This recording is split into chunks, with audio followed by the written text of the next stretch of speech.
اور احتیاط کی وجہ سے دوبارہ وضو کیا تو اس صورت میں وضو کرنا عبادت نہیں بلکہ شیطان کی اطاعت مانی جائے گی۔ وضو نہ ہونے کے بارے میں وسوسہ ہو تو احتیاط سمجھ کر وضو کرنا احتیاط نہیں ہے بلکہ شیطان لعین کی اطاعت ہے، اس وسوسے کو دور کرنا چاہیے۔ جواب درست دے دیا ہے۔ اسلام آباد والوں تھک تو نہیں گئے نا؟ با آواز بلند کیا کہیں گے؟ ہوئی نا گل؟ کیا بات ہے جناب، ابھی تو بیٹھنا ہے انشاءاللہ۔ آج تو انشاءاللہ امیر اہل سنت کا دیدار بھی کریں گے نا انشاءاللہ۔ ہاں آج آپ کو یاد ہے نا، آج تو ایک تاریخی اعلان بھی ہونے والا، ایک عظیم اناؤنسمنٹ، بہت بڑی اچیومنٹ دعوت اسلامی کی، فاؤنڈر آف دعوت اسلامی امیر اہل سنت کی زبانی ہم سننے والے ہیں۔ جناب جہلم والوں سے سوال ہے، نماز جنازہ میں سورہ فاتحہ پڑھنا جائز ہے؟ اس کی کیا صورت ہے؟ ایسے تو ہم نماز جنازہ میں سورہ فاتحہ نہیں پڑھتے، مگر وہ کون سی صورت ہے جس میں نماز جنازہ میں سورہ فاتحہ پڑھنا جائز ہے؟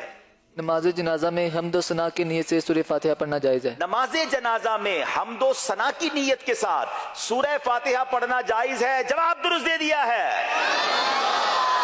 کس صورت میں ظہر کی 2 رکعت سنت کو ظہر کی 4 رکعت سنت سے پہلے پڑھنا افضل ہے؟ ویسے تو 2 رکعت ہم فرض کے بعد پڑھتے ہیں، مگر کیا کوئی ایسی صورت بھی ہے کہ 2 رکعت سنت 4 رکعت سے پہلے پڑھنا سنت ہے؟ بسم اللہ الرحمن الرحیم۔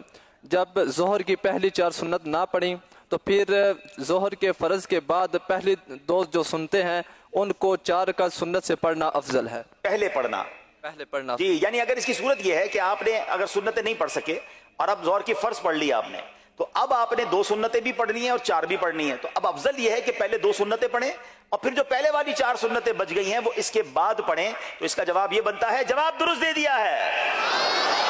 وہ کون سا تیمم ہے کہ اس سے ایک نماز کے بعد دوسری نماز پڑھنا جائز نہیں؟ تیمم تو کر لیا مگر اب دوسری نماز کا وقت ہو گیا تو اس تیمم سے پڑھنا جائز نہیں ہے۔ بسم اللہ الرحمن الرحیم۔ وہ تیمم جو نماز جنازہ چھوٹنے یا عیدین کی نماز چھوٹنے کے لیے کیا، اس سے دوسری نماز پڑھنا جائز نہیں۔ اب بندہ پہنچا نماز جنازہ کا بالکل تیار ہے، آپ کو پتا ہے وضو کروں گا تو نماز جنازہ نکل جائے گا، یا عید کی نماز بالکل تیار ہے، آپ سوچ رہے ہیں کہ وضو کروں گا تو عید کی نماز نکل جائے گی پھر ملے گی نہیں، تو اس کے چھوٹنے کے خوف سے تیمم کر کے نماز پڑھ لی، تو یہ اس تیمم سے یہ نماز تو ٹھیک ہو گئی مگر اگلی نماز اس تیمم سے نہیں پڑھ سکیں گے۔ جواب درست دے دیا ہے۔ کیا بات ہے ناظرین، بڑا شاندار مقابلہ جاری ہے، دونوں ٹیموں کی تیاریاں آپ کے سامنے ہیں، صرف 1 نمبر کے فرق سے یہ جا رہے ہیں۔